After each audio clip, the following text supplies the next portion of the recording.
camina con ciertas alteraciones, bueno, entonces ya pensaríamos en algunas alteraciones que son importantes en cuanto a, digamos, un estudio por especialista. Pero estos desfases en donde a lo mejor es 1 mes, 2 meses, 3 meses, y que vemos que el niño ya va dando como estas pautas a irlo adquiriendo, bueno, pues digamos son aceptables.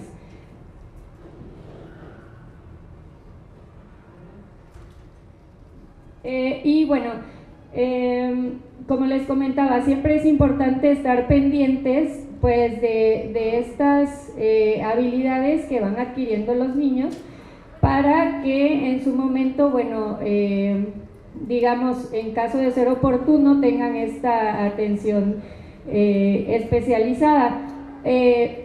Por ejemplo, todas las personas esperaríamos que un niño al año ya esté caminando, que a los 2 o 3 años ya esté hablando, esto sin necesidad de que, bueno, sean ustedes especialistas.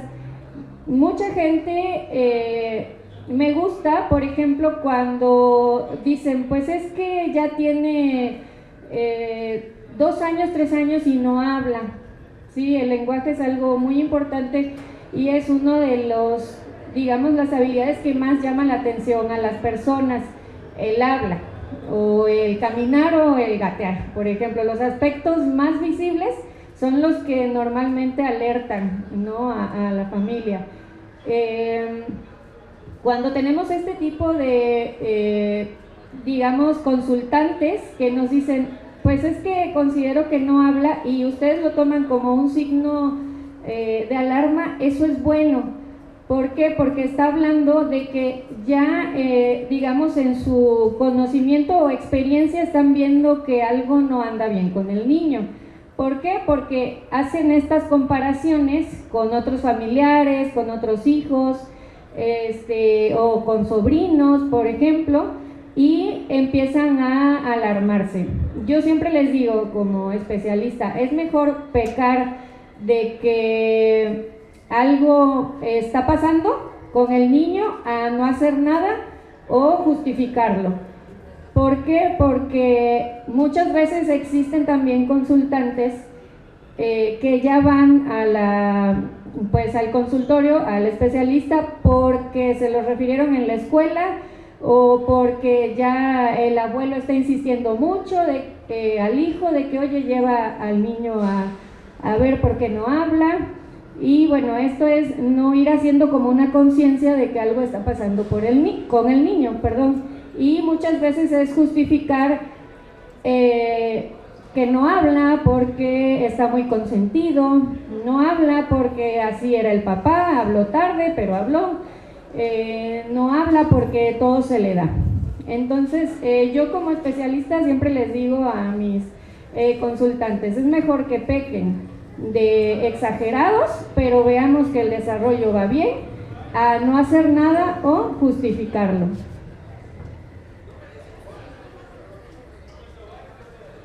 Bueno, aquí como les comentaba, supongamos en el caso de caminar, en promedio es logrado por un niño alrededor del año de vida. Sin embargo, según la Organización Mundial de la Salud, un niño puede empezar a caminar entre los 9 y 17 meses, siendo una variabilidad normal. Y bueno, también hay algo importante a considerar. Si un niño tiene un retraso en algún aspecto de su desarrollo, bueno, considerar si se tardó, por ejemplo, en gatear, a lo mejor va a retrasarse un poquito más en el hito posterior.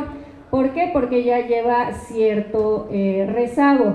A veces es muy común, por ejemplo, que empiecen a decir dos palabras o una palabra a los 2 años, cuando ya al año un niño debería tener un vocabulario, un repertorio considerable, unas 20 palabras, por ejemplo. Pero si empieza a hablar a los 2 años, pueden suceder 2 cosas. Hay niños que con la estimulación o escolarización empiezan a, digamos, a mejorar el lenguaje y, es decir, solo le faltaba esta estimulación para empezar a desarrollar la habilidad esperable. Pero el caso de los niños que tienen mayor dificultad o que requieren una atención más especializada, por ejemplo, ya de un terapeuta de lenguaje, si está hablando apenas pocas palabras a los 2 años, es obvio que lo posterior o las habilidades posteriores, por ejemplo, que ella empiece a unir 2 palabras, van a seguir con cierto retraso o no van a estar, digamos, avanzando en la medida que esperaríamos, porque se entiende que ya tienen un retraso en esa habilidad.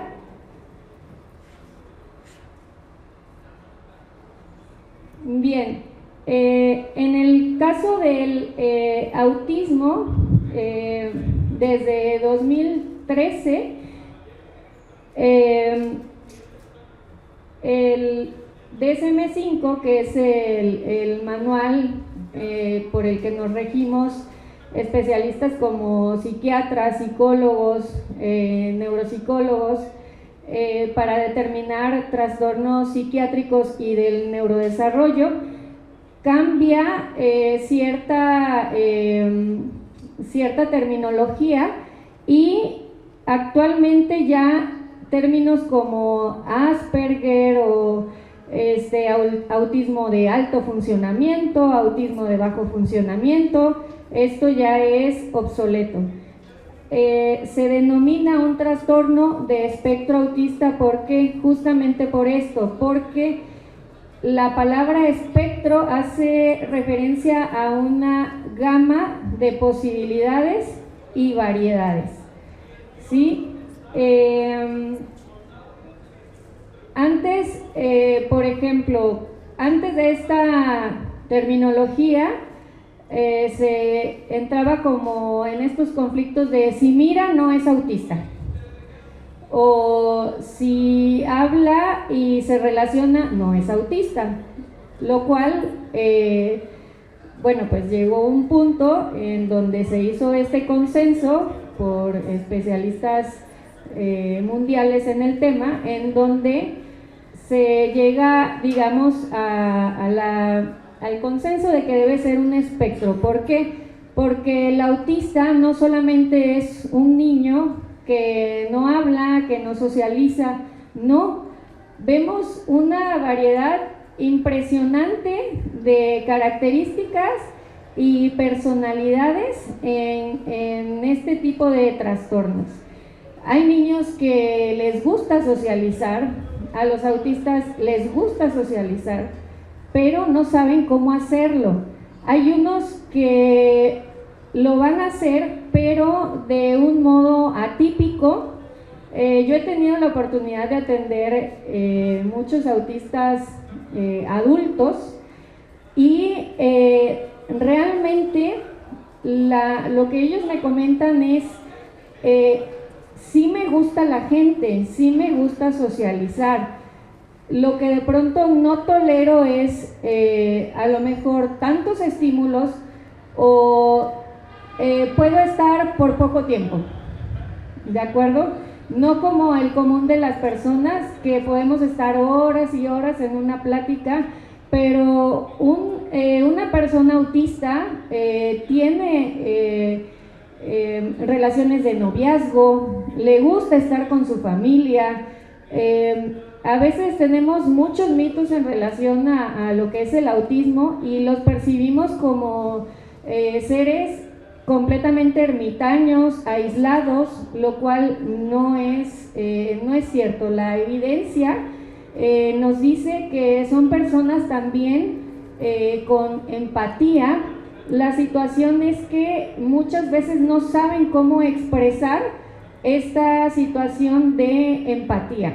A lo mejor hay personas, o el común de las personas pudiera ser más efusivas, más, digamos, capaces de expresar el abrazo cuando te quiero consolar, o esta situación de yo te entiendo y sé qué decirte en un momento oportuno. De pronto a ellos se les puede complicar, pero justamente el término espectro hace referencia a esto. No todos, o más bien ninguno es igual a otro.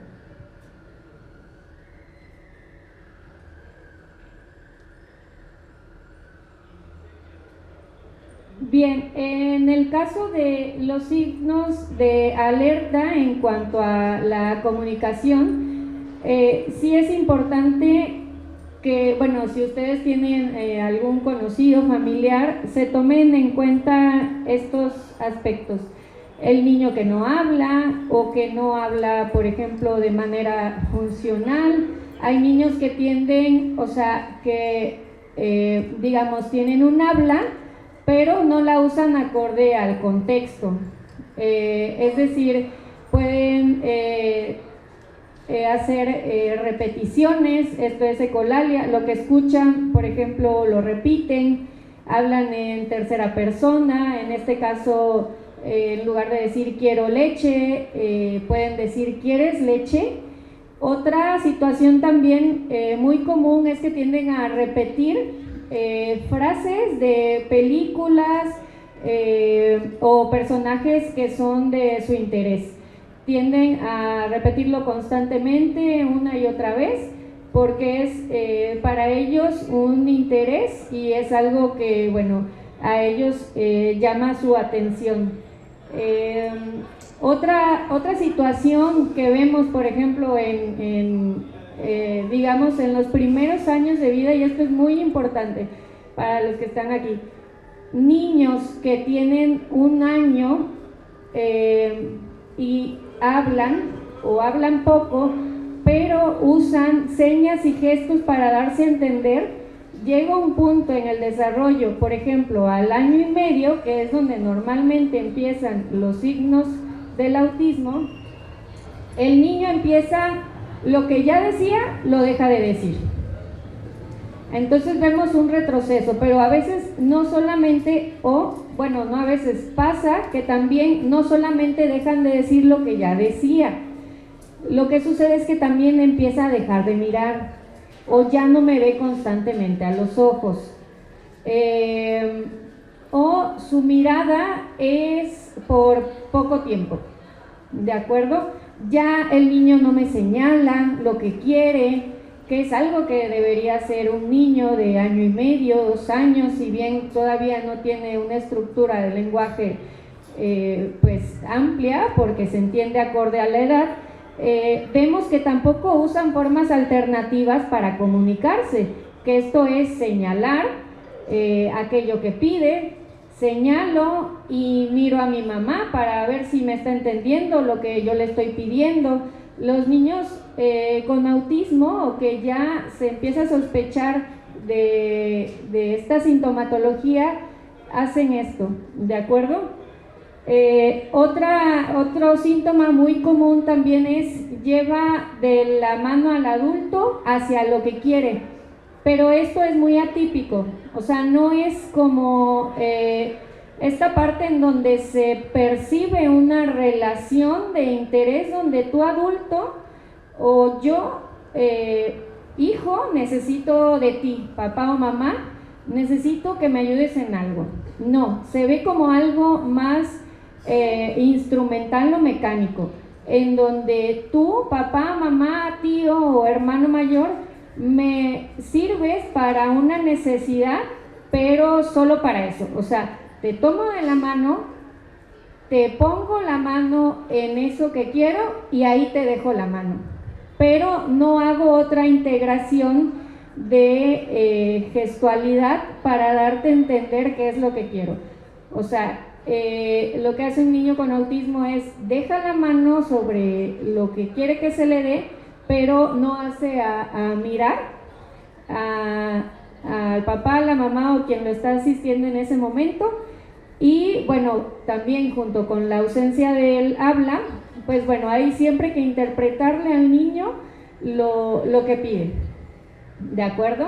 Entonces es algo como atípico que de pronto pasa muy desapercibido cuando se les pregunta a los padres de familia, ¿le pide cosas? Sí, sí me las pide. ¿Cómo se las pide? Pues va y me dan lo que quiere. Pero en consulta lo que vemos es en realidad que el niño está poniendo la mano encima de la mano del padre, encima de lo que quiere, sin ninguna otra forma de gestualización. Por ejemplo, mantener el contacto visual, hacer uso de otros gestos, los gestos típicos del dame, ven, esto que sería, digamos, lo que compensa al desarrollo del lenguaje.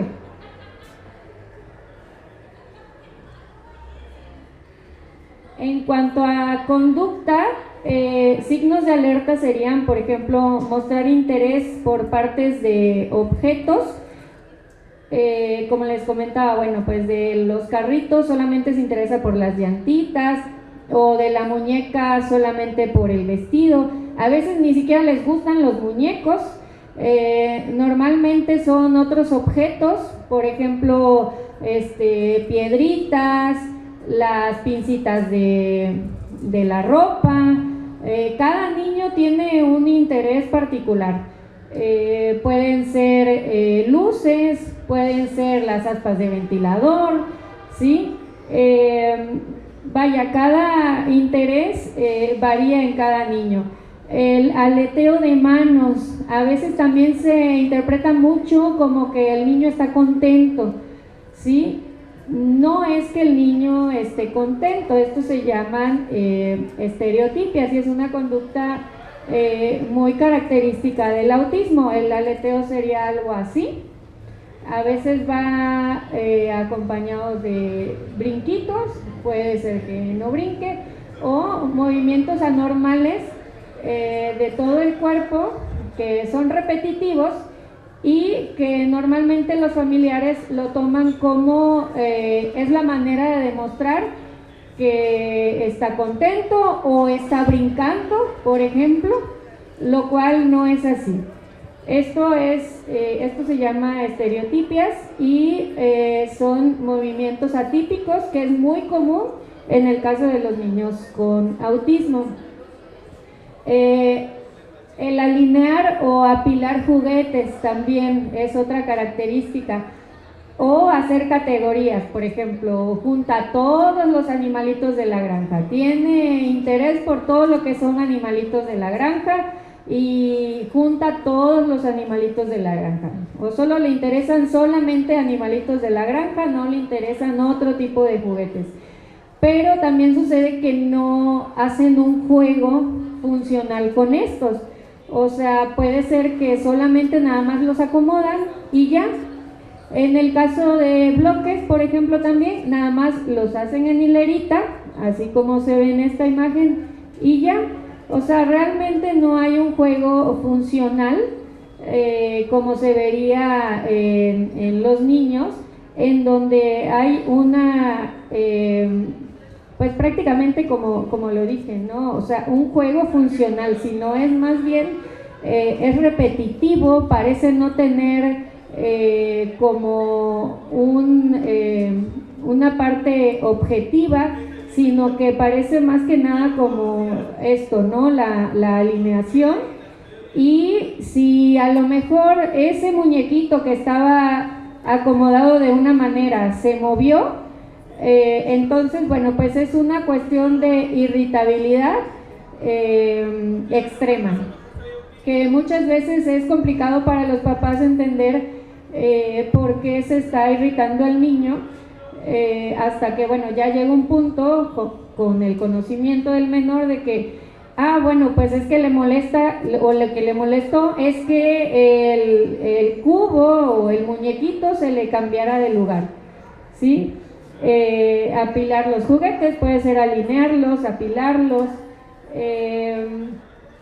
y bueno, prácticamente también todo lo que es la parte del juego, como les comentaba, o sea, la falta de uso de muñecos de una manera simbólica, ¿no? El hecho de el cargar a la muñeca, darle de comer, abrazarla, consolarla, hacer uso de juego entre dos muñecos, tener variabilidad de juguetes y que le hagan un uso correcto de estos. Me han comentado algunos consultantes, por ejemplo, pues tiene un mundo de juguetes, pero no usa ni uno, o sea, lo que le llama la atención son otras cosas, como lo que les comentaba, ¿no? Las piedras, las pinzas, las corcholatas, los toppers, etcétera.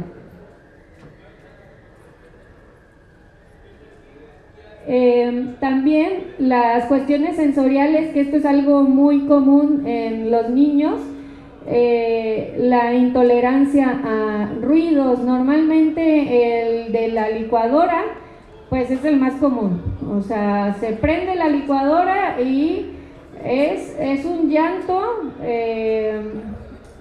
un llanto extremo, porque el niño o niña parece no tolerar ese sonido. Cada niño, como les comentaba, al ser un espectro, pues es diferente. Habrá quienes los motores o el motor, perdón, de la motocicleta, puede ser el ruido de la, ¿cómo se llama? De ciertos camiones. Cada niño tendrá una intolerancia a algún ruido.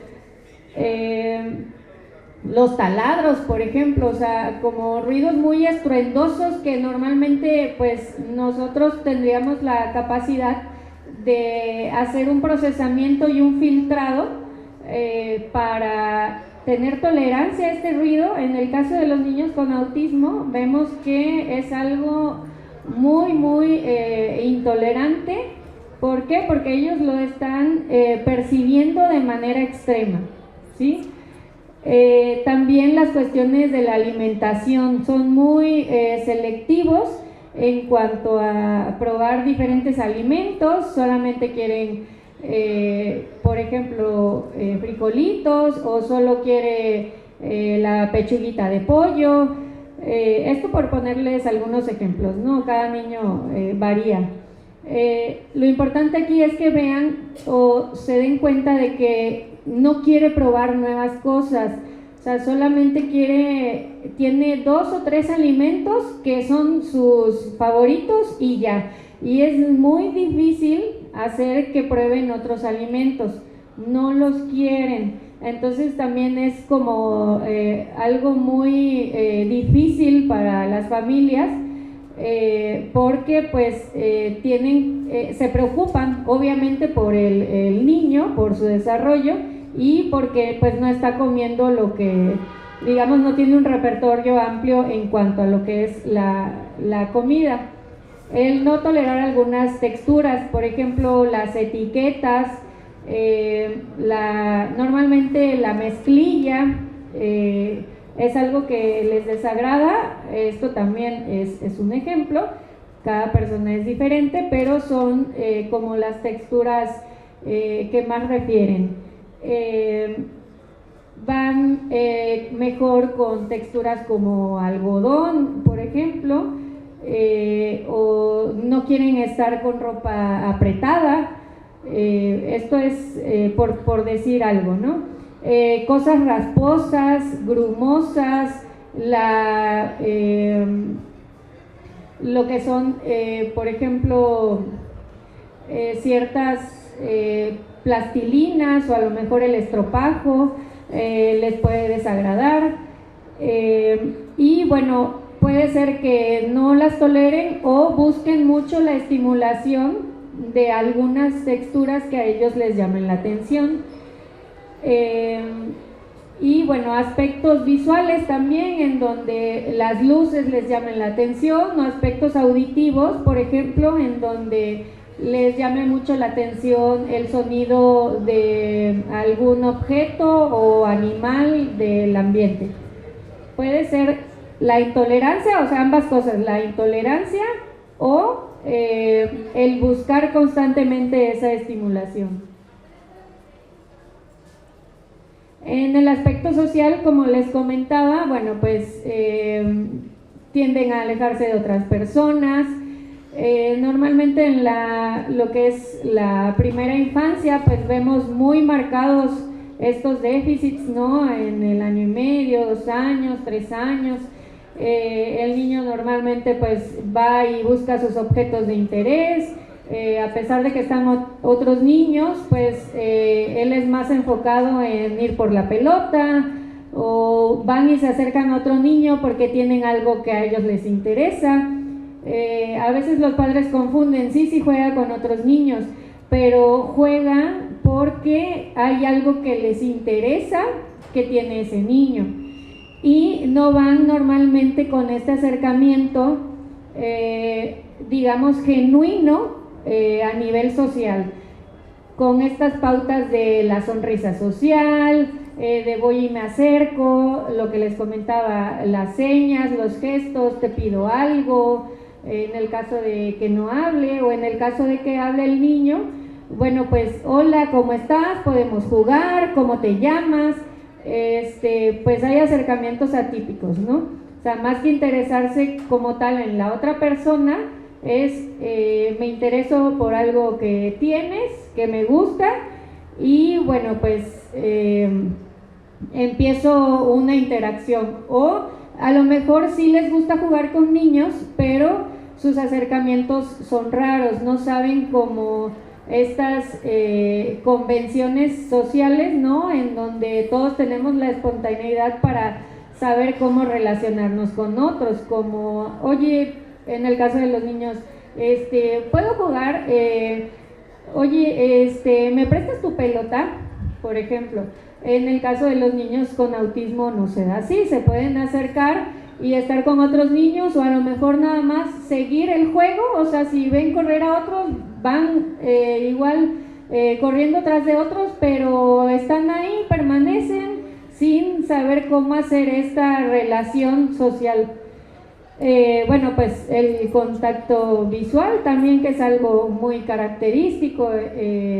En los primeros años también de vida normalmente vemos poco contacto visual. Pueden irlo mejorando con el tiempo, pueden superarlo con el tiempo, pero sí es algo muy marcado en el año y medio, 2 años. Fíjense mucho en esta parte de si el niño me mira, si el niño cuando me pide algo me ve a la cara, me hace otras, o sea, me hace señas que acompañen a esa mirada o a esa petición. Ya que, por ejemplo, hay niños que desvían la mirada, ¿sí? Inclusive aunque uno les busque la mirada, tienden como a hacer la cara a un lado, a agachar la cabeza. O sea, esto es evitar el contacto visual. El juego simbólico, lo que les comentaba, no hay estos juegos en donde puede ser con sus muñecos, donde pues la bebé que le da de comer, la muñeca, juego con 2 o más muñecos, y se hace toda una, digamos, situación de representación de la realidad. Por ejemplo, la princesa que lo salva el príncipe, o la mamá, vamos a jugar a la cocina y esta muñeca va a ser la mamá, esta muñeca va a ser la hija. O cuando hay juego con muñecos entre 2 o más niños, por ejemplo, pues también esta capacidad para la relación, para saber tener un juego integrado, en donde no solamente el juego se enfoque en los intereses del niño o lo que el niño quiera jugar, sino que tenga esta capacidad de hacer como esta, digamos, retroalimentación. A ver, tú qué parte tienes en el juego, yo qué parte tengo en esta del juego, y hacer este juego conjunto en donde hagamos una representación de la maestra, el doctor, la enfermera, el ingeniero, o los que están construyendo, etcétera, y bueno, hagamos toda esta representación de la realidad a través de este tipo de juegos.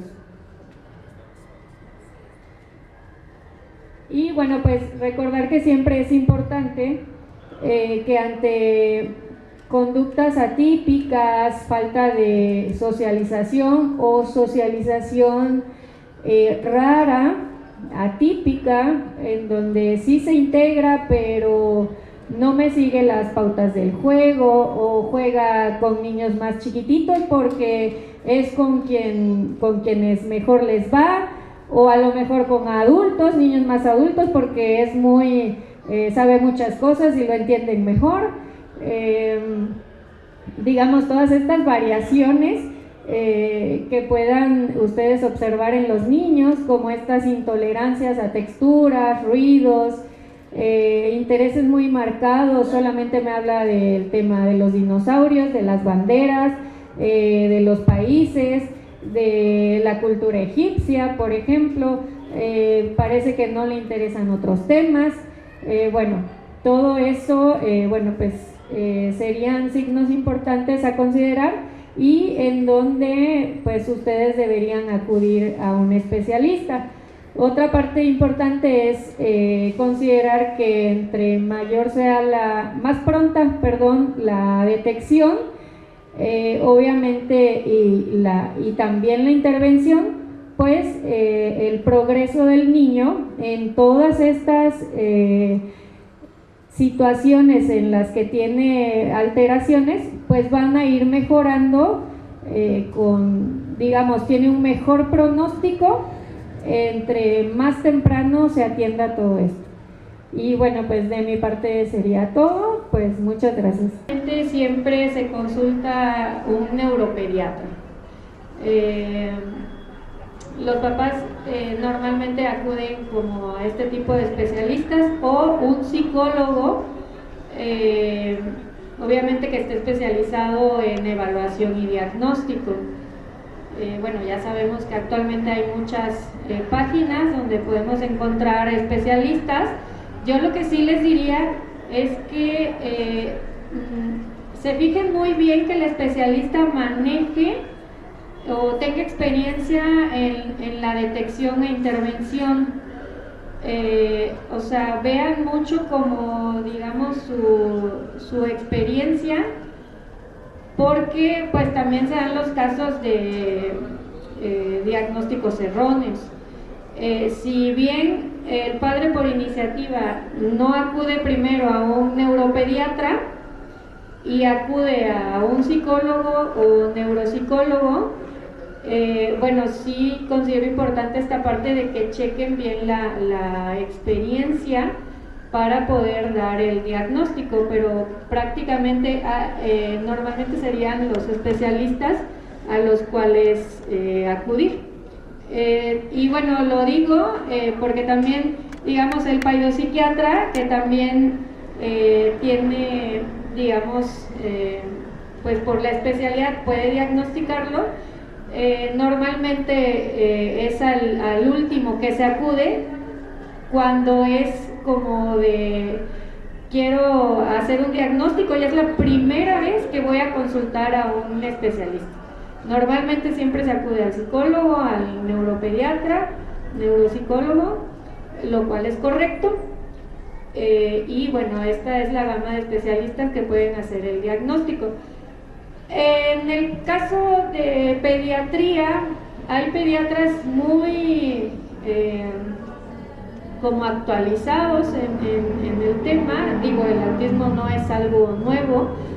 Sin embargo, todavía en consulta nos encontramos con situaciones en donde a veces, y con el respeto que me merecen los pediatras, ¿verdad?, con situaciones en donde dicen lo va a hacer tarde o temprano, o va a hablar en tiempo y forma, o va a hablar, no se preocupe, ya él solito lo irá haciendo. Pero si vemos ya alteraciones en el habla, conductas, o como usted dice, de pronto si ya lo veo que no le gusta tanto que lo agarren, que lo carguen, o que solo se va con ciertos familiares porque no quiere estar con todos, por ejemplo en las piñatas, no disfruta su piñata, se aleja, es muy problemático para estar entre tantas personas. Pues sí, habría que considerar ya como todo este panorama para decir, ¿será que me espere y lo va a hacer a su tiempo? O me estoy preocupando, algo pasa con mi hijo, mi hija, y mejor consulto a un especialista.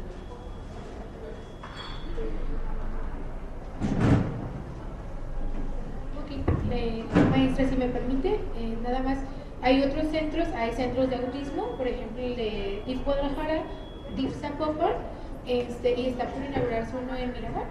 Estos centros también brindan este tipo de servicios, el diagnóstico, el seguimiento, o en su defecto, pues algún centro de salud, ¿sale? Me pidió la mano y seguimos con usted. Hola, mi nombre es Josué, trabajo en una escuela primaria.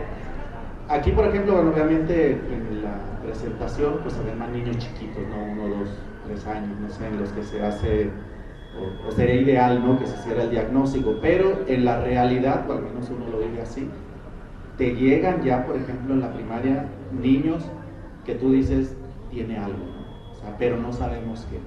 En el expediente de los niños o de los padres que presentan, pues no dicen nada. Y esa es otra, pues que los padres muchas veces ocultan lo que pudieran tener los niños o alguna situación que se les haya presentado. Entonces al docente, que obviamente no tiene una preparación médica, clínica, etcétera, pues de alguna manera trata de ver qué situación es la que tiene el niño, ¿no? Muchas veces pues son temas de conducta, uno lo puede interpretar así, que es un tema de conducta o de crianza, o muchas veces hasta de la inversión cultural que se le da, que tiene la familia hacia el comportamiento, está chiqueado, etcétera, etcétera, ¿no? Son muchas cosas, ¿no?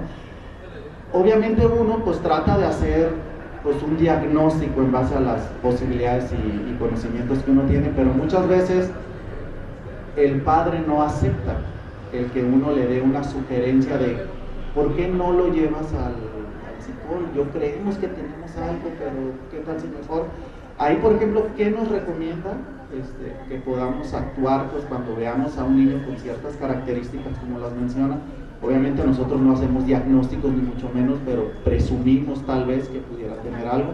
¿Cómo lo podemos manejar? Y con el tacto, pues, porque muchas veces, aun cuando el niño esté tratado, más bien dejan los tratamientos y ahora sí que el maestro se haga cargo como pueda, ¿no? Y el pedirle que sean monitores y todo eso, también genera pues una cierta dificultad, y en la escuela pues no hay una capacidad de personal como para atender a este tipo de situaciones. Entonces sí, bueno, espero me haya dado a entender. Gracias.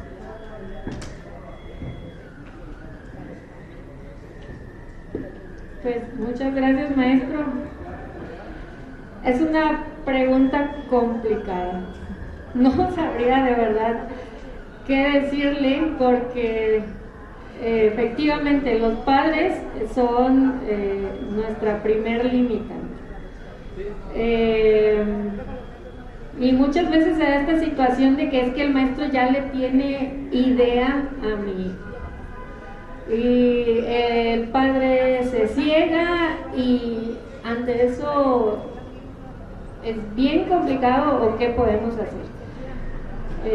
Tuve la oportunidad de trabajar y también depende mucho de la escuela, porque si es privada y tiene departamentos psicopedagógicos, si es de gobierno y no lo tiene, si está el apoyo de CAPEP, USAER, bueno, si están esos apoyos, bueno, pues derivar.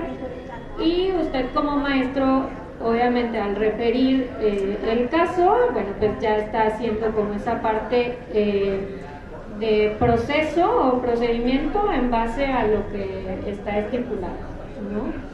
Pero si no hay ese tipo de apoyo, pues es más complicado, porque efectivamente, o sea, hay niños que ya 6, 7 años y pues están sin diagnóstico y como le comentaba, bueno, tuve la oportunidad de trabajar 7 meses en una escuela y la verdad, híjole, o sea, el maestro pues tiene las de perder. O sea, Es mucho como, o sea, yo era, por ejemplo, la psicóloga, yo siempre he sido clínica, toda mi vida, he trabajado para centros de rehabilitación e inclusión social, y bueno, por situaciones de la vida, en un momento fui a parar en una escuela y dije, no, ¿por qué? Porque se da mucho esta situación, ¿no? Si el padre no lo acepta, no quiere, está cegado o lo dejo para después, el maestro, el psicólogo, es el que se mete en un problema. Y eso es muy, muy lamentable ver que uno desde su profesión quieres ayudar, estás haciendo tu trabajo. ¿Por qué? Porque tú, en el caso del docente, usted se está preocupando por sus alumnos, está informando que algo pasa, y es muy lamentable que el padre de familia diga no o todo lo justifica. En el caso del psicopedagógico es la misma situación, ¿no? Es como, pues la psicóloga me dijo, van con dirección, se quejan, no me parece, y en realidad lo que uno está haciendo es hacer su trabajo. Yo creo que nuestra labor es decir, informar y hasta ahí. ¿Por qué? Porque es su labor ética y es su trabajo por preocuparse por ese niño el que está hablando. Si el padre no lo acepta o no está preparado, ya es más complicado. ¿Por qué? Porque tristemente, y lo tengo que decir, son cuestiones de demandas, son cuestiones de problemas para el maestro, para el personal que trabaja en la escuela, en este caso el psicólogo. Es que me dijo algo que yo no estoy de acuerdo, el niño siempre ha sido así, no tiene nada de malo, y esa es una realidad muy triste. Entonces, ¿qué hace el personal? Pues limitarse. Cuando lo único que queremos, me incluyo porque estuve en esa experiencia 7 meses, digo, pues lo único que queremos es hacer el bien al niño, me estoy preocupando por tu hijo, ¿no? Y es lamentable que no podamos ir más allá. Obviamente, pues, por obvias razones decidí salirme de ese ambiente, ¿no? Porque no puedes hacer tu trabajo. Más como clínico, nosotros queremos hacer el bien. Las personas que realmente somos éticas y nos preocupamos por nuestro trabajo, queremos hacer el bien, pero si desde la familia tenemos esa limitante, no podemos hacer nada. Me das cuenta que estaba escuchando vivencias ahí perfectamente.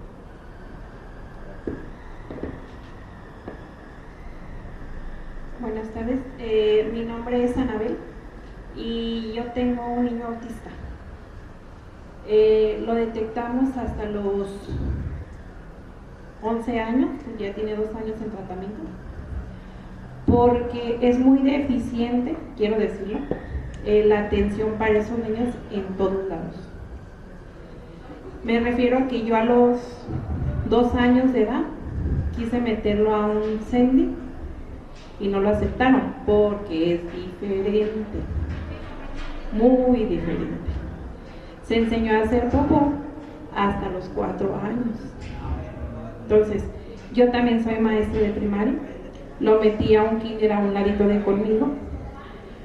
Pues la maestra me mandaba a llamar, señora, se hizo popó, ay, ya voy. El niño no se junta con nadie, pero el niño sabía leer a sus 4 años. Sabía los números en inglés, sabía hablar en inglés. Yo le decía, pues ¿quién me enseñó? Tengo doble plaza, es muy difícil nuestro trabajo, no tengo mucho tiempo para él, sin embargo he hecho espacios para tratarlo. Tiene lista de espera en un centro de autismo, el que está en la Aurora, desde que lo estaban haciendo, fue y lo inscribí. El niño tiene 3 años en espera.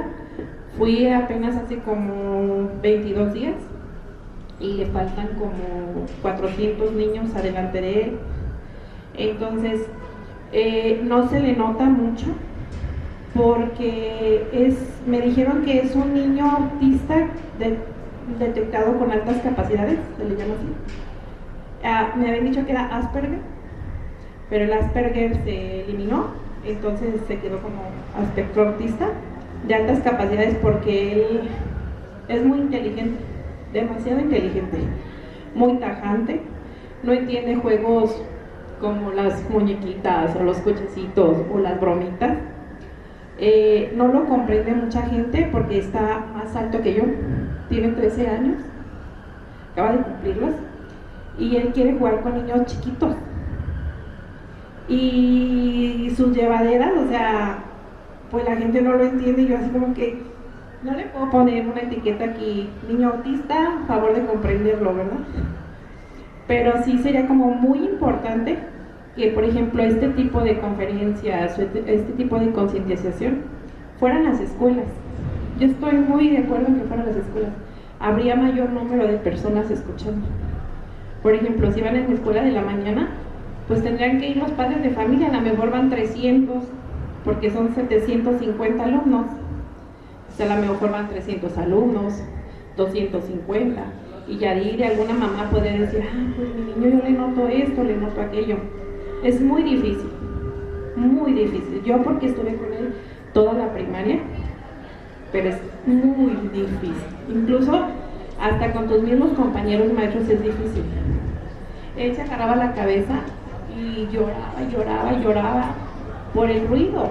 Pero es imposible callar a los 39 alumnos porque a él le molesta el ruido. ¿Sí? Número 2, se salía del baño sin calzones.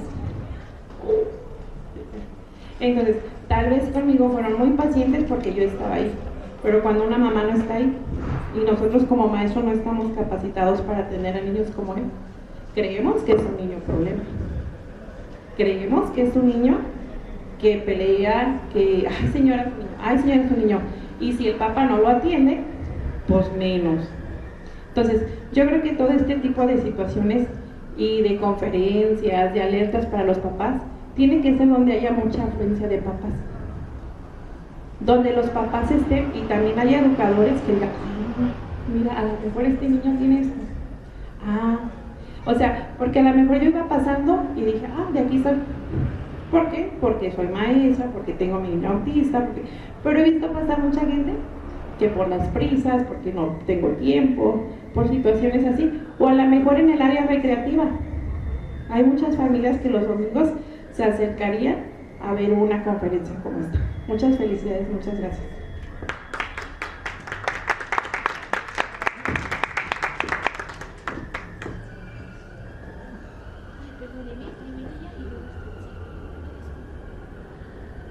Hola, mi nombre es Aida. Yo tengo un sobrino de 7 años que sospechamos también desde que está muy chiquito que tiene varias de estas características. Mi hermana todavía apenas hace poquito tiempo ya como que dijo, ok, algo tiene, entonces vamos a buscarlo. Y al mismo tiempo yo trabajo en una comunidad de aprendizaje para adolescentes y yo tengo una función como de prefecta o algo así, ¿no? Ahí en la comunidad tenemos 2 chicos que tienen autismo en diferente fórmula cada quien, pero mi comentario también iba un poco hacia lo que comentaba la compañera, para saber si tienen pensado o si ya está activo alguna especie de concientización en las escuelas también, porque en el caso de estos chicos los dos son muy diferentes. Uno tiene un diagnóstico y acompañamiento desde que estaba muy chiquito y el otro no, el otro se lo diagnosticaron apenas hace unos 2 años, él tiene ahorita 17 años. Pero está catalogado incluso, creo que es más comprendido por los chicos que por los mismos profesores, ¿no? Y por los papás, y lo tienen catalogado como si fuera el chico violento, el chico que no respeta, que no entiende límites, o sea, para mí ha sido como cansado estar buscando también cómo ayudar a este chico, tratar de decirles, miren, esta información, esta otra, ¿no?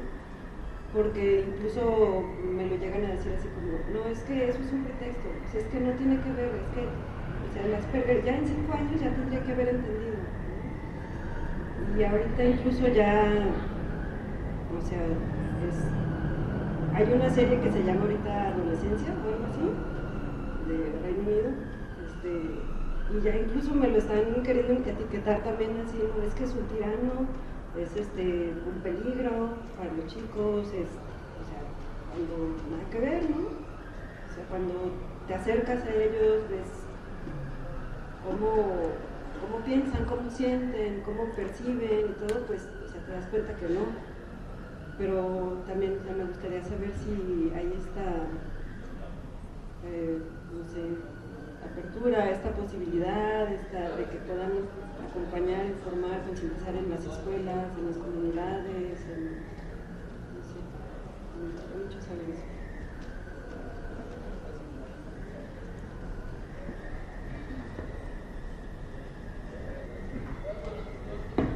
Pues muchas gracias por la sugerencia y bueno, pues considero que este tipo de movimientos y formación de centros, ¿no? Justamente eso es lo que quiere promover, lo que se quiere promover, y bueno, pues para allá vamos, ¿no? O sea, hace falta mucho, pero lo importante es que, bueno, se está gestionando y, bueno, pues también obviamente sabemos que la concientización tiene que ser en las escuelas, ¿no? De pronto, como ustedes dicen, ¿no? Donde haya bastantes padres de familia que puedan identificar, concientizar a los maestros. Y retomando un poco el punto del señor, yo sugeriría aquí, en cuanto a su pregunta, algo, llevar como, digamos, un protocolo en donde usted haga como este registro donde ya informó, ¿no? Y es su manera, porque luego también pasa esto de que, pues es que el maestro nunca me dijo nada o el personal nunca me dijo nada, lo cual muchas veces pues no es cierto, ¿no? Al final pues siempre el maestro sale perdiendo, ¿no?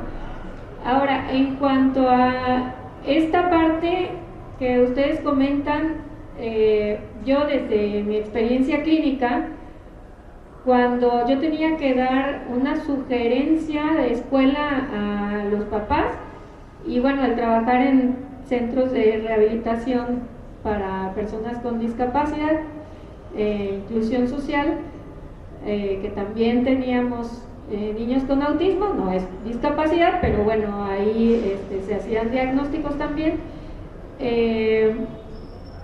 Tenías que sugerir el tipo de escuela. Obviamente, por estas situaciones del manejo, de que tenga una atención más especializada, se sugería una escuela con apoyo CAPEP o USAER. Pero había algo que yo siempre les decía a los papás: mire, hay dos cosas, dos situaciones. Usted puede meterlo a una escuela con apoyo USAER o CAPEP y no lo pueden atender, o no lo pueden comprender, aunque sean maestros especializados para ello. Entonces, puede usted meterlo también a una escuela regular, donde no haya este tipo de apoyos, y va a encontrar una maestra que sí se aviente al reto. Entonces, para mí es mejor un maestro que se avienta al reto y ayuda a tu hijo a tener un maestro que tiene la especialización pero no está haciendo nada, o sea, la labor que debería hacer no la está haciendo. Entonces, bueno, esa es digamos, parte de mi experiencia, porque he visto, o se ha visto muchas veces esto, o sea, está el docente regular que no tiene la experiencia en el manejo, que es pedagogo, que digamos no es un maestro de educación como tal, de educación especial como tal, y se avienta al reto y puede. Entonces es más importante el maestro que dice sí y lo hago y te ayudo, al que tiene la especialidad pero no me está resolviendo. Esa es una sugerencia. A lo mejor no tiene un comportamiento normal y a lo mejor en un niño es más común, pero ya verlo en un adulto y no entender que es un adulto autista hace que la gente lo vea como de una forma diferente. Entonces muchas veces dicen, es que tiene TDAH. Entonces, ¿cómo distinguir si realmente es TDAH o un autismo? ¿Y de qué grado también? Porque yo con muchos compañeros tengo de que a veces la motricidad o la forma de hablar, la forma de moverse, de ver, yo investigo mucho a veces de ese tipo de temas, pero no llego a la profundidad. Simplemente por algunos detalles me doy cuenta y digo, a lo mejor esta persona puede tener un cierto grado de autismo y la gente no sabe y la gente lo trata mal o lo trata raro simplemente porque su comportamiento es raro. Y no nos damos cuenta que no es un comportamiento raro, sino que tiene una discapacidad que muchos desconocemos. Entonces, ¿cuál es la diferencia y cómo se pudiera distinguir en la etapa adulta? Muchas gracias.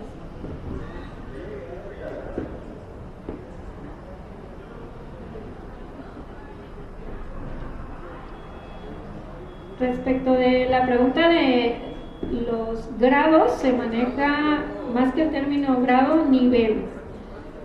Nivel 1, 2 o 3, dependiendo el apoyo que requiere tanto a nivel social como a nivel de conducta e intereses restringidos.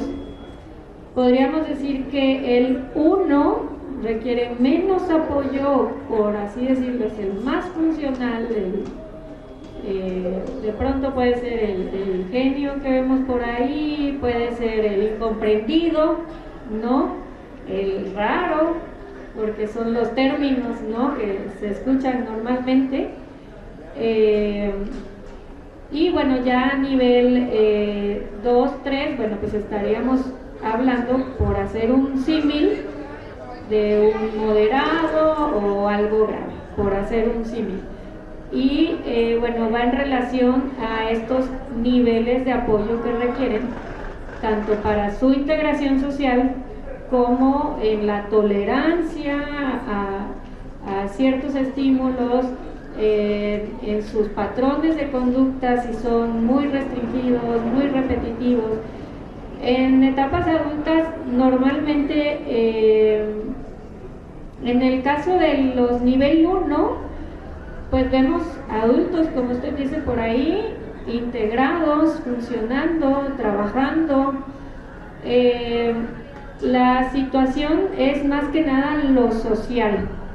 Estas debilidades sociales en cuanto a cómo hacer amigos, cómo hacer conocer nuevas personas. Ellos tienen la intención, pero no saben cómo hacerlo. Normalmente los amigos a veces que tienen justamente es por personas muy extrovertidas que van y se acercan y bueno, pues empiezan a hacer como esa red social, ¿no? Pero a ellos les cuesta mucho esta parte de iniciar, la parte también en donde tienen que interpretar intenciones en otros, el doble sentido, las bromas, esta persona me está diciendo algo en serio o es broma o está enojado, o sea, como el interpretar las intenciones de los demás es muy complicado. Y bueno, pues también esta parte, o sea, digamos, son muy vulnerables a las situaciones de los abusos, ¿no? Justamente por esta parte, yo siempre digo, no tienen maldad. Son personas muy transparentes, muy literales en su pensamiento, y son personas muy vulnerables en ese sentido porque no tienen esa situación de la interpretación, y pues no hay como esa situación de el daño, ¿no? O sea, son muy transparentes, a veces parecen malos o ¿cómo decirlo? Se me fue la palabra, groseros, porque son muy directos, porque dicen las cosas tal cual las piensan, pero en realidad no es que sean groseros, no sean arrogantes, malos, no, nada de eso, es simplemente parte de su esencia. Ahora, en cuanto al hiperactivo, pues el hiperactivo está en todos lados, no tiene problemas para socializar, se le da muy fácil la socialización, pues son personas que, digamos, en esos aspectos, pues digamos, tienen variabilidad de intereses. Para distinguir a un adulto, en el caso del autismo, tendríamos que ver más que nada o fijarnos en estos aspectos sociales, en el caso de los nivel 1, que es, digamos, como su talón de Aquiles, pero vuelvo a enfatizar, no quiere decir que sean aislados, porque no, sí les gusta integrarse, solo que no saben cómo hacerlo. Y algunos saben, pero todavía siguen teniendo esas debilidades en, ay, creo que lo que le dije a la jefa la molestó, pero no fue mi intención. O sea, como estos aspectos de las situaciones en donde ellos pues dicen las cosas literalmente, ¿no? Pero ya después hacen como este proceso de razonamiento y dicen, creo que a lo mejor le molestó, ¿no? O no fue apropiado, o alguien más tiene que ayudarle a ver, ¿no? Otra de las situaciones también es la inflexibilidad. Persiste mucho en la vida adulta, la inflexibilidad. Y de pronto esto también es algo que les afecta demasiado. ¿Por qué? Porque si la cita en la que quedé con mis amigos era a tal hora, es a tal hora y me empiezo a frustrar y a molestar porque no están a tiempo y ya les empiezo a reclamar. Oigan, pero ustedes dijeron que a tal hora. Eso no es correcto, ¿no? Y los amigos que ya los entienden, bueno, pues ya. Y que de pronto algunos que ya saben el diagnóstico, pues ya comprenden, ¿no? Pero por ejemplo con las familias, luego tienen más dificultades con las familias, a pesar de que ya tienen el diagnóstico. ¿Por qué? Porque si tiene que comer con cierto tenedor, ¿no? O solo quiere la carne de cierto modo, es que, o sea, a ella hay que preparárselo diferente, ¿no? O si ellos ya tienen programado un plan y de pronto la mamá o alguien de la familia lo cambia de, no, ¿sabes qué? Siempre no vamos a ir al súper. Y la persona en su mente ya tenía que de tal horario a tal horario iban a ir al súper, y la mamá de pronto dice, no, ¿sabes qué? Mejor acompáñame a otro lado. Bueno, es una frustración impresionante. Entonces son como de las cosas de pronto, ¿no? Que usted dice, bueno, pero, o sea, no pasa nada, podemos cambiar la cita, podemos ir otro día, o sea, ¿por qué tanto el enojo de pronto, no? Pero esta parte es un síntoma bien importante, o sea, de la intolerancia a la flexibilidad, porque ellos ya una vez que tienen su programa y su esquema mental, cambiárselos es algo bien complicado y que también les afecta mucho en sus relaciones, hasta que bueno, ya vamos teniendo un proceso de comprensión en base a un diagnóstico. Bueno, de pronto sé que esto le va a molestar y bueno, pues o le anticipo, le digo algunas horas antes y bueno, pues para que se flexibilice el asunto. Pero así cambiárselo de un momento a otro, de un segundo a otro, ya ha llegado el tiempo, es bien complicado cambiarles los planes. Sí.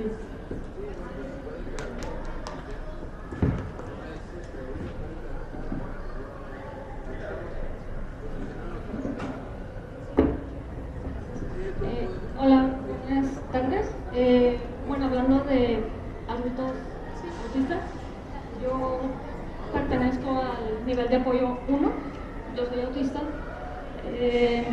y pues pasaba por ti. Y escuchaba la plática y las dudas que tienen las personas sobre los tratos, y quería hablar por cierta forma de que las personas como que no entienden realmente cuál es nuestro comportamiento al momento, porque estamos hablando de un cerebro muy diferente, en las cuales la amígdala tiene como más bien es diferente. No sé si les han visto que los niños son más sensibles a algunos ruidos, a las texturas, a ciertas comidas. Entonces, todo eso a nosotros nos afecta en un punto en que tenemos que tener como cierta predisposición. Y como usted decía, si nos cambian los planes, para nosotros es como que se nos derrumba el mundo, porque nuestro cerebro ya está, tiene un escenario de lo que va a pasar. Para nosotros la incertidumbre es muy difícil de saber manejarla. Entonces, hay veces en las que un niño de nivel de apoyo 2 o 3, que es más severo, ya no puede hablar, no puede expresar lo que siente, pero por ejemplo nosotros los nivel 1 sí podemos. Y ustedes mencionaban de llevar esa información a las escuelas, a las personas que se encargan de la educación de los niños. Entonces, quería saber si existe algún proyecto o algo donde integren a personas que tengan facilidad verbal para poder expresar lo que otras personas no pueden expresar, porque a veces también nosotros tenemos lo que es la lexitimia. Yo me incluyo, yo tengo lexitimia, y la lexitimia es no poder identificar las emociones de una persona o identificar las nuestras, y a veces eso nos complica mucho. En mi caso, yo no puedo verbalizar emociones, yo no le puedo decir a una persona lo que le llaman cariño. Para mí el concepto es muy abstracto para poder entenderlo, y también nos dicen, es que eres muy grosero o eres muy inseguro, no miras a los ojos. Nos cuesta a algunos mirar muchísimo a los ojos porque no vemos esas señales sociales y nos tachan de personas groseras, maleducadas. Entonces, ¿hay algún programa donde los que sí podemos hablar podamos expresar y nos puedan entender también las dudas que tienen otras personas?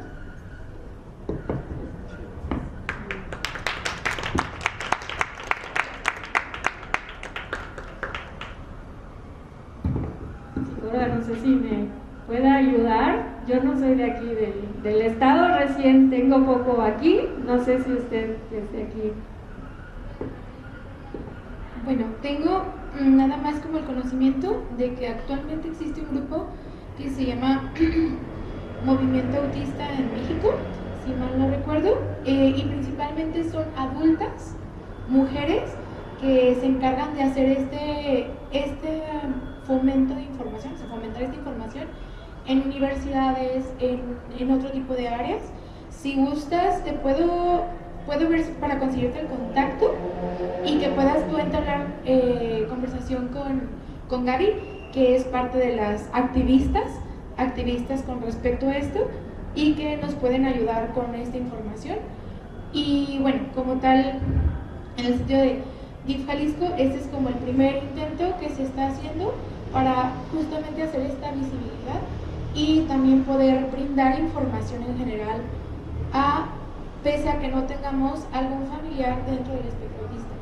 Entonces, me pareció muy valiosa tu aportación.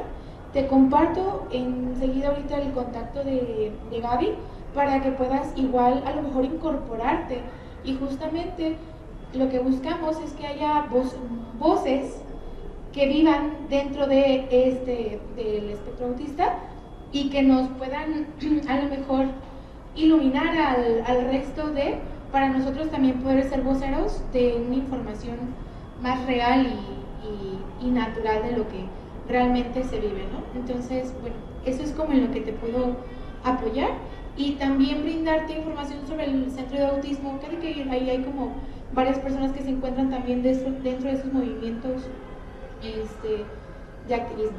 ¿Te parece? Okay. Muchas gracias. Aquí había otra pregunta, ¿verdad? Bueno, más que pregunta es como un consejo al maestro que me comentaba pues que podía apoyar a los padres de familia. El camino es muy largo y muy duro porque en efecto pues muchos no aceptan o no tienen el tiempo o no son capaces de observar las actitudes de los niños. Todo el tratamiento que he llevado a mi hijo es en el centro médico, siempre o sea, si un papá tiene seguro, dígale, vaya al seguro, ¿sí? Es pesado, pero es muy gratificante, porque pues los ve, de inicio el doctor de clínica, ¿verdad? Después el pediatra, paidopsiquiatra, neurólogo, las tomografías, la resonancia del sueño, porque les hacen muchos estudios para poder diagnosticarlos en nivel 1. Lo que dice la doctora es cierto, los consideran groseros. Mi hijo tiene 13 años, les comentaba, y casualmente un día le dije yo, vente, vamos a trabajar con un amigo mío, porque yo trato como de quererlo integrar cuando yo tengo tiempo. Entonces, normalmente una persona común, ¿qué va a llevar? Que se le ofreciera una frutería.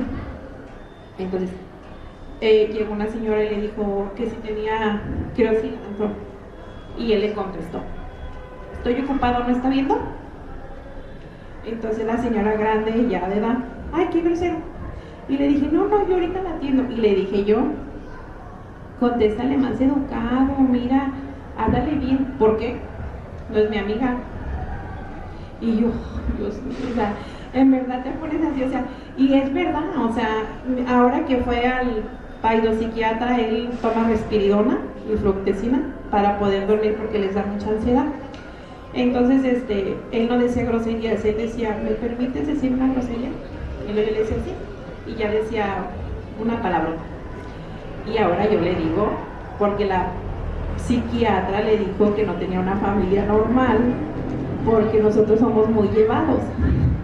No es que no tenga una familia normal, más bien tiene una familia normal y él es el que, o no somos tan normales, pues, pero sus tíos son como muy llevados, ¿sabes? Y ellos no entienden la llevadera. Me refiero a tu pregunta de que de adultos, no sé qué me depara el destino, pero sí son muy tajantes. Por ejemplo, si yo le digo, tu madre, así, una palabrota, pues tú, o sea, es algo que ni le preocupa, como pues ella sola. Yo quiero felicitar a la chica con autismo, porque el mío también tiene nivel 1, porque el mío jamás haya hablado por el micrófono. Así lo haya arrastrado y lo haya traído, haya dicho, no, habla tú, yo no quiero, yo por qué. Él ahorita está en su cuarto, aislado, programando juegos y haciendo un montón de cosas de programación, porque es lo que le fascina, pero él no es cómodo para él todo esto. Entonces, los admiro mucho, jamás pensé que me iba a tocar algo así, porque para la familia también es muy difícil que los demás digan, mira qué grosero, mira qué tonto, mira está loco, el hijo de fulanita está loco, no están locos.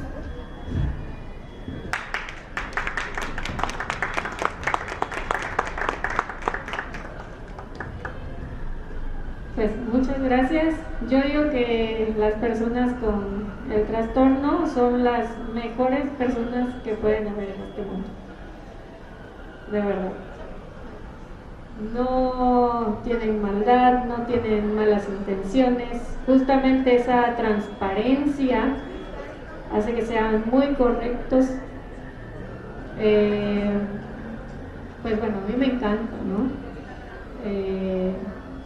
Los pacientes, de verdad, adultos que tengo, son una belleza de personas, una calidad moral impresionante, porque también en esta parte en donde las cosas tienen que ser como deben ser, son muy respetuosos de las reglas. O sea, de verdad, yo por eso lo digo, son las mejores personas que pueden haber en este mundo. Si usted quiere un buen amigo, tenga un amigo autista, de verdad. Y como dice justamente la chica, o sea, muchas veces esta incapacidad de ofrecer a veces el consuelo, no es que ellos no lo sientan, algunos va a suceder como en el caso de ella, algunos sí lo sienten pero no pueden expresarlo o en grado mínimo o no lo sienten con la intensidad a veces, pero todas estas cuestiones sociales con el tiempo van moldeando, con el tiempo van moldeando, van aprendiendo con todo y digamos sus tropiezos, pero van aprendiendo. O sea, ahorita él no tiene este filtro en cuanto a las normas sociales y la convivencia, en cuanto a la cuestión social, va a ir moldeándolo. O sea, justamente es eso, que se debe ir trabajando para que vaya aprendiendo y explicarle, porque también como dice ella, ¿no? O sea, pues es mucho trabajar sobre eso, ¿no? Para enseñarles, porque los conceptos abstractos son complicados para ellos.